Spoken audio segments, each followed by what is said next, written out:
Arjun was born in 1981 in the small town of Gwalior in Madhya Pradesh, India. He grew up in a poor family, the fourth of six siblings. His father worked as a manual laborer, and his mother was a homemaker. They lived in a cramped, dilapidated house where the basic necessities were often hard to come by.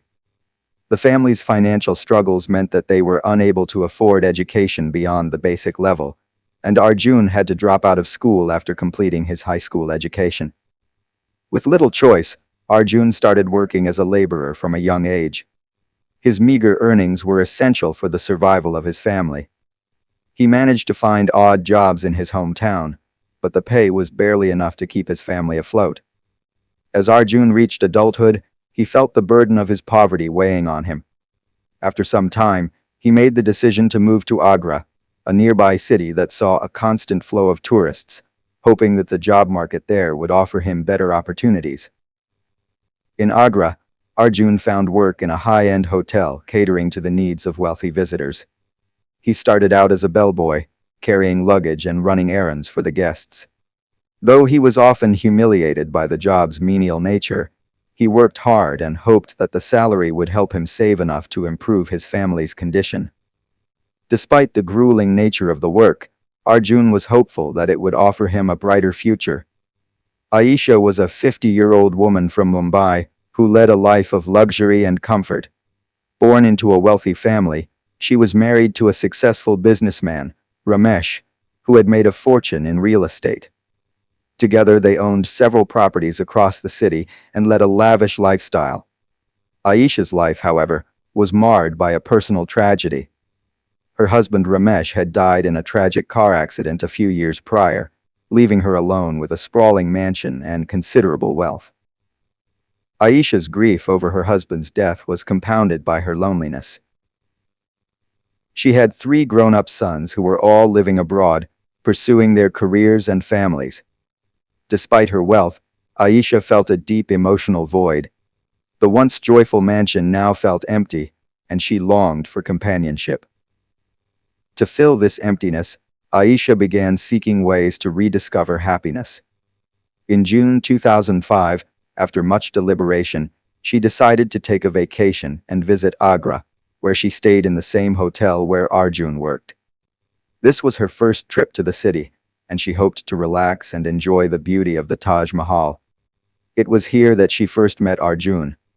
During her stay in Agra, Aisha encountered Arjun, who was working at the hotel. From the moment she laid eyes on him, she was struck by his youth, strength, and charm. Arjun's physical build and good looks caught her attention, and she began to fantasize about being with him. Despite the significant age gap between them, Aisha was determined to turn this attraction into something more. She devised a bold plan. She would offer Arjun a sum of money in exchange for becoming her companion. The proposal was unusual, but Aisha, emboldened by her wealth and emotional isolation, decided to take a chance. She approached Arjun with an offer that would change his life. She promised him a comfortable life with her in exchange for becoming her husband of sorts, providing her companionship and fulfilling her personal needs. The money she offered was a considerable sum, one that would lift Arjun out of poverty and give him the financial security he had longed for. Initially, Arjun was hesitant. The idea of being with a woman nearly twice his age was uncomfortable, and he found it difficult to accept the offer. However, Arjun was struggling to make ends meet and was desperate to provide a better life for his family. The temptation of financial security for himself and his siblings was too great to ignore. After much thought, he agreed to Aisha's proposal. After moving into Aisha's grand mansion in Mumbai, Arjun's life transformed in ways he had never imagined. No longer a struggling laborer, he was now living in a plush environment that most people only dreamed of. Aisha, eager to keep him satisfied and under her control, made sure he had everything at his disposal. She bought him expensive clothes, extravagant accessories, and even took him on luxurious vacations. Arjun, once used to a meager existence, was overwhelmed by the affluence that surrounded him. He had a private driver, access to high-end restaurants, and stayed in a palatial mansion with all the comforts of the elite. He enjoyed the large, well-maintained gardens and the designer furniture that filled the grandiose home. He even had his own space in the mansion, furnished to his liking, and a whole host of servants who catered to his every need. Despite the material pleasures, Arjun began to realize that his new life was not as fulfilling as he had imagined. He was trapped in a gilded cage. His relationship with Aisha, while financially advantageous, was emotionally barren. Aisha, while kind and generous, was much older than him, and their companionship was more out of a sense of obligation than mutual affection. Though Aisha made sure he felt appreciated with gifts and attention, the emotional void grew in Arjun as he realized that he was nothing more than a well-compensated companion in a transactional arrangement. As the months passed, Arjun grew more dissatisfied. He found himself yearning for something more meaningful, a genuine connection. His mind began to wander, imagining what life might be like if he could be with someone who was closer to his age, someone who could share his passions, desires, and dreams. Aisha, though she provided him with material comfort, was unable to fulfill the emotional needs that Arjun craved. In the summer of 2007, Aisha decided that she needed additional help around the house. With her declining health and increasing loneliness, she hired a young woman named Meera, who had recently moved to Mumbai in search of work. Meera was a strikingly beautiful 20-year-old from a small town who had grown up in humble circumstances. She was kind-hearted and eager to earn a living in the city, far from her village. Meera's presence in the mansion marked the beginning of a new chapter in Arjun's life. When she arrived, Arjun was immediately struck by her beauty. She had a youthful, fresh charm that stood in stark contrast to Aisha's mature presence. Meera's innocence, warmth, and energy were unlike anything Arjun had experienced since arriving at Aisha's mansion. As Meera settled in and began working, Arjun found more and more reasons to interact with her. They would occasionally bump into each other in the corridors or spend moments together in the kitchen, where Arjun would offer to help her. Meera, initially unaware of the strange dynamic between Arjun and Aisha, was simply focused on her duties. However, over time, she began to sense a tension between the two men. Arjun often gazed at her with admiration, and she felt drawn to him in a way she couldn't explain. Although Meera was focused on her job, she noticed the subtle glances that Arjun would send her way. They were not just fleeting looks. They carried an unspoken attraction, one that Meera could not ignore. She was young, curious about life, and innocent enough to find Arjun's attention flattering. But she also began to realize that there was something deeper between them, an unspoken connection. In the months following Meera's arrival at the mansion, the chemistry between Arjun and her slowly began to blossom. Initially, they had a professional, distant relationship, but over time, the walls between them started to crumble. Arjun's loneliness and yearning for emotional fulfillment, compounded by the tension in his relationship with Aisha, made him vulnerable. Meera, young, lively, and full of charm, provided him with the warmth and affection that Aisha, despite her generosity, couldn't. The connection between Arjun and Meera started innocently enough with casual conversations.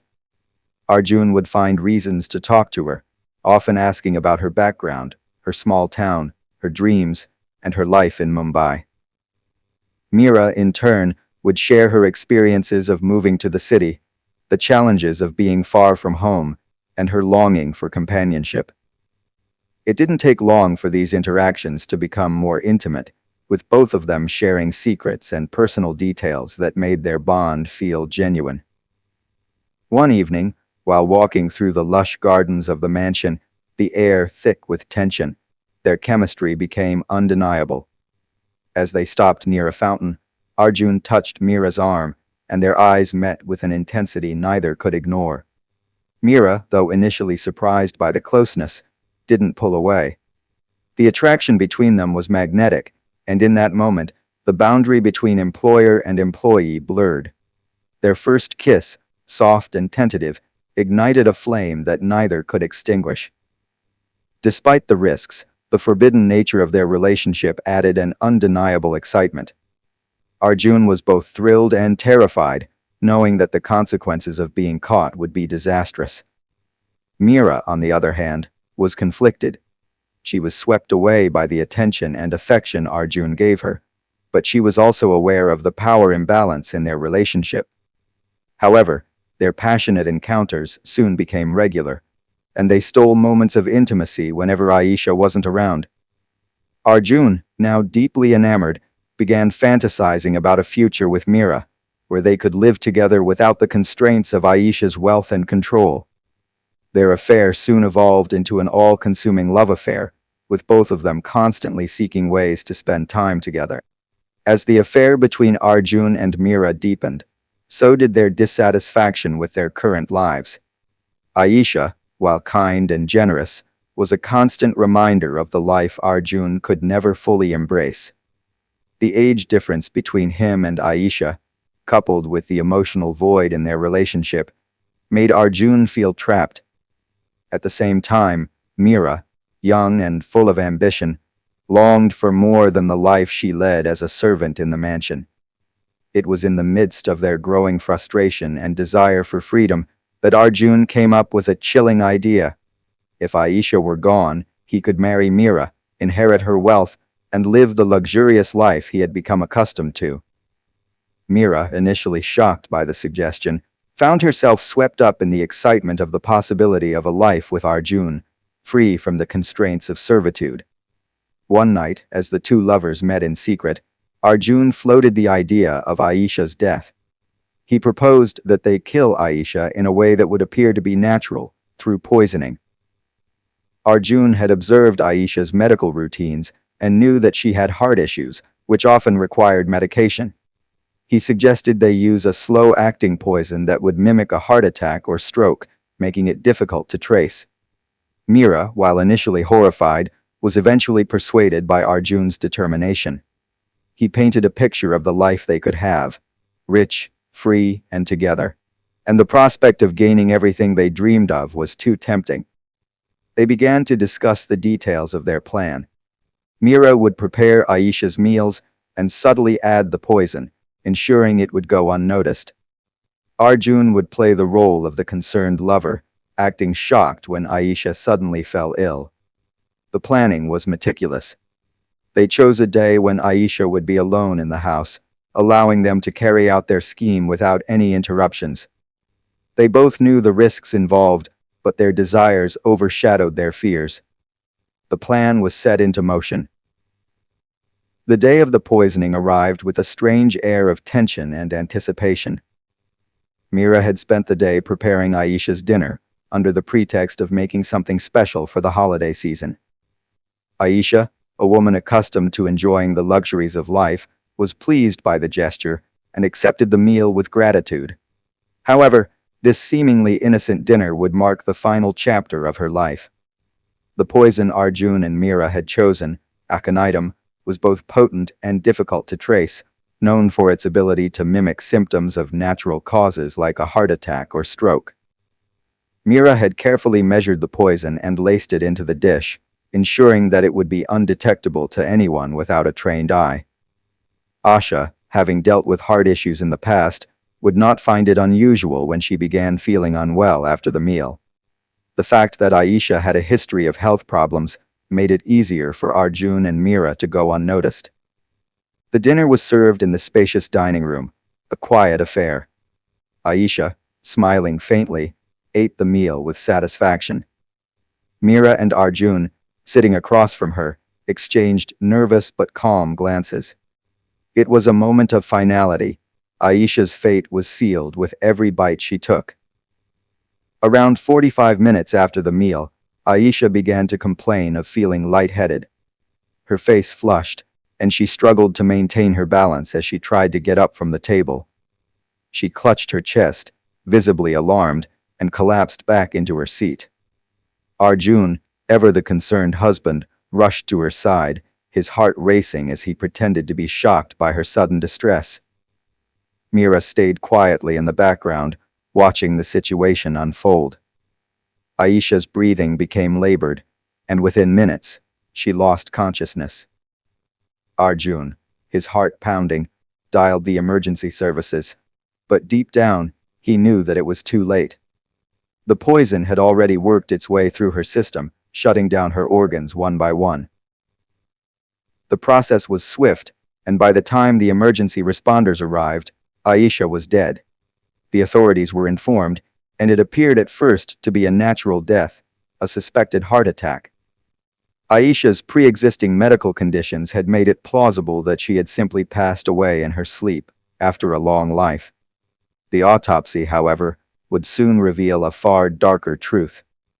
The immediate aftermath of Aisha's death seemed almost ordinary: mourning, confusion, and grief. Arjun, who had once been so protective of Aisha, was now the grieving widower, shocked and devastated by the sudden loss of his wife. Mira, too, feigned sorrow, although her eyes constantly darted to Arjun, as if wondering if the plan would unfold as they had hoped. The household staff expressed their condolences, unaware of the sinister plot that had been set in motion under their noses. However, as the days passed and funeral arrangements were made, questions began to surface. Aisha's family, particularly her sons, noticed inconsistencies in the timeline and the circumstances surrounding her death. They began to probe further into the events leading up to Aisha's sudden collapse. Suspicion quickly fell on Arjun and Mira, both of whom were the last people to have seen Aisha alive. As part of routine procedure, an autopsy was performed. Initially, the cause of death seemed to be consistent with heart failure, but the medical examiner found something that changed everything: traces of aconitum in Aisha's bloodstream. The poison, known for its ability to cause symptoms resembling those of a heart attack, had done its work. This discovery sent shockwaves through the investigation. The suddenness of Aisha's death, coupled with the toxicology report, raised a red flag. With the poison identified, the police began to investigate the possibility of foul play. Arjun's behavior during the crisis was also noted. His calmness, his lack of urgency, and the way he seemed to be too composed for someone whose wife had just died. The investigators turned their attention to the staff and the people closest to Aisha, particularly Mira. Their suspicion grew when they learned about the affair between Arjun and Mira, which had been going on for several months. Arjun, initially maintaining his innocence, was slowly cornered by mounting evidence. His emotions appeared inconsistent, his explanations vague. Meanwhile, Mira, who had been an accomplice in the crime, began to unravel under pressure. Initially, she denied any involvement, but as the investigation tightened, she began to crack. The police, using subtle interrogation techniques, got Mira to admit to her role in the crime. She confessed that she had prepared Aisha's meal that fateful night and had laced it with the poison. Mira revealed that the plan had been conceived by Arjun, who had promised her a life of luxury if they succeeded in getting rid of Aisha. She explained how she had been manipulated into thinking that it was their only chance at a better life together. Mira's confession was detailed and chilling.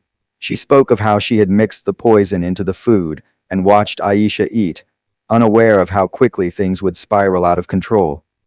Arjun's involvement was undeniable, and the police quickly put together the full picture of the murder plot. He had not only orchestrated the plan, but had also been complicit in carrying out the crime.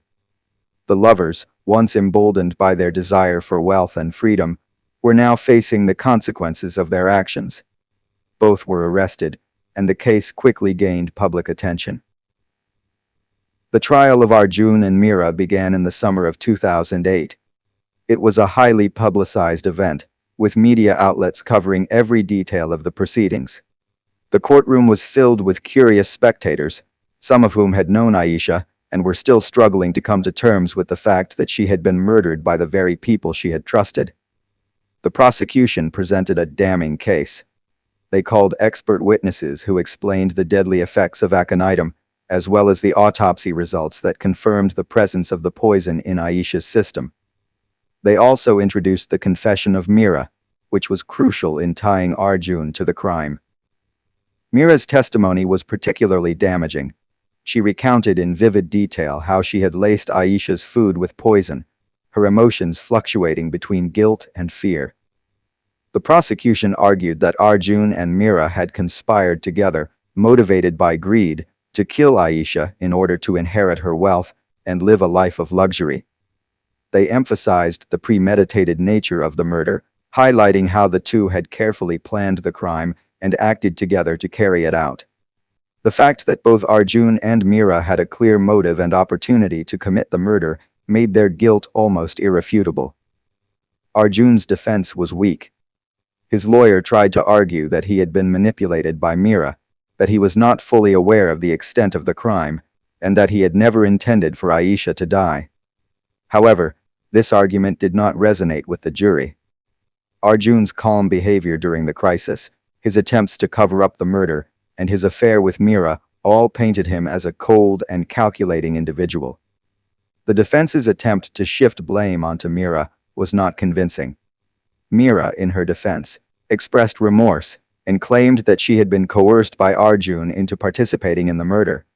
She claimed that she had been in love with him and had been led to believe that their relationship would lead to a better life. However, her confession and the details of the planning of the crime undermined her defense. It was clear to the court that Mira had been an active participant, not just a victim of manipulation. After several weeks of testimony, the jury deliberated and found both Arjun and Mira guilty of premeditated murder. The verdict was met with shock and disbelief. Arjun, who had once been a wealthy and powerful man, was now facing life in prison. Mira, too, was sentenced to life behind bars. The judge remarked on the shocking betrayal of trust and emphasized the cold-blooded nature of their crime. The case served as a grim reminder of the lengths to which some people would go for wealth, power, and the promise of a better life. The murder of Aisha, once a well-loved figure in her community, left a lasting impact on everyone who knew her.